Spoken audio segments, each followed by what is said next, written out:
अस्सलाम वालेकुम। उम्मीद है आप लोग ठीक हैं, खैरियत से हैं। खुदा की ज़ात आप लोगों को अपने हिफ्ज़ व अमान में रखे। दुआएँ हमारी हमेशा आपके साथ हैं। खुश रहें, आबाद रहें। इसी तरह पर खुदा की ज़ात की रहमतें आप पर बरसती रहें। पाकिस्तान सलामत रहे, क़यामत रहे, फलता रहे, फूलता रहे और अपने दुश्मन को इसी तरह टफ़ टाइम देता रहे। आपसे गुज़ारिश है कि चैनल को ज़रूर सब्सक्राइब करें, बेल आइकन को प्रेस करें और ज़्यादा से ज़्यादा व्हाट्सएप ग्रुप में इसका लिंक शेयर करें और अपनी राय का इज़हार करना मत भूलें। दोस्तों, रिज़वान रज़ी साहब, जिनको दादाजी कहते हैं। अब दादाजी जो है वो ज़ाहिर है सोशल मीडिया पे आपको पता है चंगा भला असर रसूल रखते हैं। उन्होंने एक दावा किया है। अब ये दावा कितना सच्चा है, ये तो रिज़वान रज़ी साहब ने किया है। ये वही बता सकते हैं, लेकिन जो उन्होंने दावा किया है वो आपकी नज़र करते हैं। कि खान साहब को 6 मई की रात को बताया गया कि आपके हैंडलर्स यानी भारत जो है, वो आपको कुर्बानी का बकरा बनाना चाहता है। भारत आपको मारकर खाना जंगी लगाना चाहता है और वो आपकी कुर्बानी देना चाहता है। आप पर ड्रोन हमला करेगा और आपको मारेगा। क्योंकि ज़ाहिर है अडयाला जेल की लोकेशन जो है वो तो ढकी-छुपी नहीं है। ओपन ओपन जगह है एक उसकी। अगर फ़र्ज़ किया कि वहाँ से कोई वो हैंडलर डिसाइड करते हैं कि खान साहब दा जिहड़ी बैरक है उन्होंने कोई ड्रोन श्रोन मारना है या उन्होंने उत्थों कोई ऐसी चीज़ मारना है, तो हो सकता है थल्ले वाले भी कहन चलो खान साहब वाले पासे जांदा पिया जाण दियो। तो अब वो जब उनको ये बताया गया और उनसे कहा गया कि जनाब आप होश के नाखून लें, खुद भी समझें और अपने लोगों को भी समझाएँ ताकि हम ज़रा जहाँ पे जो पैरा है ना वो ज़रा थोड़ा-सा सख्त करें। अच्छा देखें, ये बात जो है ना ज़ाहिर है बहुत सारे लोगों को ये बात हज़म नहीं होगी। लेकिन एक चीज़ आप ज़हन में रखें कि खुदा ना करे पाकिस्तान के साबिक़ वज़ीर-ए-आज़म हैं। अपनी बहनों के वो इकलौते भाई हैं। अगर ऐसा कुछ हो जाता या ऐसा कुछ हो जाए, एक लम्हे के लिए सोचें, तो भारत का आधा प्लान तो जो है वो कामयाब हो जाता ना। क्योंकि अगर ऐसा कुछ हो जाता तो जो इमरान खान के जो फॉलोअर्स हैं, उन्होंने इंडिया के बॉर्डर पे जाकर इंडिया पे तो हमला नहीं करना था ना।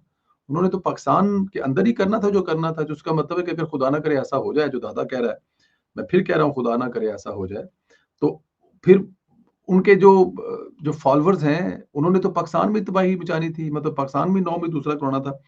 तो जो प्लान था, जो ये पाकिस्तान को नुकसान पहुँचाना चाहते थे, उनका तो मसला हल हो जाना था। अब बताने वाले ये भी बताते हैं कि पीटीआई का जो सोशल मीडिया का विंग जो बाहर होता है, इसको भारतीय कौमी सलामती का मशीर अजीत दोल जो है, वो चला रहा है। अब ये भी कहने वाले कहते हैं, पूरी हदायत इसके विंग से ली जा रही है और वो पाकिस्तान में ज़हर घोल रहे थे। और ये भी बताया जा रहा है कि अजीत जो दोल हैं या जो भी हैं, इनसे अरबों रुपए भी मिलते हैं। अब ये सारी की सारी बातें जो है ना, वो मतलब ज़ाहिर है आपके पास इसका कोई सबूत तो नहीं होता, लेकिन ऐसी बहुत सारी चीज़ें जो हैं वो नोट की जा रही होती हैं या कोट की जा रही होती हैं। अलीमा खान साहिबा का जो रवैया है वो आपके सामने है। वो जिस तरह की बातें कर रही थी और अपने भाई वाली जो आग है, वो लगाने की कोशिश कर रही थी, वो भी सब कुछ आपके सामने है कि चीज़ों को उसी तरफ लेके जाया जा रहा था कि जंग के दौरान कोई ऐसा माहौल बन जाए। फिर आप इमरान खान के बेटों का इंटरव्यू देख लें। अब उस इंटरव्यू की जो टाइमिंग है, वो भी आपके सामने है। ऐन इस मौके पर ट्वीट आया जब पाकिस्तान की फ़ौज अपनी फ़तह का जश्न मना रही थी और उसी वक़्त जो है वो खान साहब जो है उनका वो उनके जो बेटे हैं उनको लॉन्च किया गया। और कहने वाले कहते हैं, बल्कि हमने भी शायद यही बात आपको बताई थी कि वो उस वक़्त क्योंकि फ़ौज जो है वो जश्न मना रही थी और इमरान खान के अलावा कोई और पॉपुलर हो जाए, कोई और मशहूर रह जाए, ये बात खान साहब को वारा नहीं खाती। तो वारा ना खाने वाले चक्कर में फिर उन्होंने मतलब ये वाली टाइमिंग चूज़ की कि क्यों? जब पाकिस्तान पूरी कौम, फ़ौज जो है उस वक़्त इंडिया से फ़तह का जश्न मना रहे हैं और इधर से खान साहब ने अपने बेटे लॉन्च कर दिए हैं, तो कोई वजह तो होगी ना इसकी। पीटीआई को कोई मामूली नहीं, हमेशा इंटरनेशनल चाल चलती है और हमेशा इसमें नाकाम होती है और अल्लाह पाक का शुक्र है कि पाकिस्तान हमेशा ही इसमें कामयाब होता है। इधर पाकिस्तान ने फिर दुनिया को भारत के अज़ाइम से आगाह करना शुरू कर दिया। पाक फ़ौज के शोबा तलक़ात आमा आईएसपीआर के director general lieutenant general Ahmed Sharif Chaudhry ने कहा है कि कोई पाकिस्तान का पानी रोकने की जुर्रत नहीं हार सकता। भारत ने पानी रोका तो पाकिस्तान के रद्द-ए-अमल के नताइज सालों तक नहीं, दहाइयों तक महसूस किए जाएँगे। अब इसको समझना चाहिए कि कोई ऐसा हमला जो सालों नहीं, दहाइयों तक चले, वो कौन-सा हमला हो सकता है? अब अंदाज़ा कर लें कि आपने पानी बंद किया, तो पानी की जो लड़ाई है, वो कब तक जाएगी? वो दहाइयों तक, जापान वाली दहाइयों तक ये बात जो है ना, वो भूली नहीं है। तो बरतानवी मीडिया को दिए गए एक इंटरव्यू में डीजी आईएसपीआर का कहना था कि हुकूमत पाकिस्तान पानी के मामले पर भारत को वाजिया कर चुकी है। फौज की तरफ से मजीद कुछ कहने की जरूरत नहीं। 24 करोड़ से जायद लोगों का पानी रोकने का कोई फैसला पागल आदमी कर सकता है। डीजी आईएसपीआर का कहना था कि भारत ऐसा करने की हिम्मत नहीं कर सकता। उम्मीद है ऐसा वक्त ना आए, लेकिन आया तो दुनिया हमारे इकदाम देखेगी। भारत ने पाकिस्तान का पानी रोका तो सालों और दहाइयों तक चलेंगे। तर्जुमान पाक फौज का कहना था कि हम अपने किए गए वादों की मुकम्मल पासदारी करते हैं। हम सियासी हुकूमत को हदायत हम अपनी जो सियासी हुकूमत है उसकी हदायत को मुकम्मल तौर पर मानते हैं, इनके अज़म का पास रखते हैं। पाकिस्तानी फौज की तरफ से ये जंग बंदी बरकरार रहेगी। फ्री कैन के दरमियान राब्ते में इत्माद साजी इकदाम किए गए। अगर खिलाफ वर्जी होती है तो हमारा जवाब जो है वो हमेशा होगा, मौका पर होगा, सख्त होगा, सदियों याद रखा जाएगा। जवाब सिर्फ इन ही चौकियों और मकामात पर होगा जहां से जंग बंदी की खिलाफ वर्जी की जाएगी। तो जहां से खिलाफ वर्जी की जाएगी उन्हीं को टारगेट करेंगे। एक और सवाल के जवाब में उनका कहना था कि मैं तस्दीक कर सकता हूं, भारत का छठा गिरने वाला त्यारा मिराज 200 है।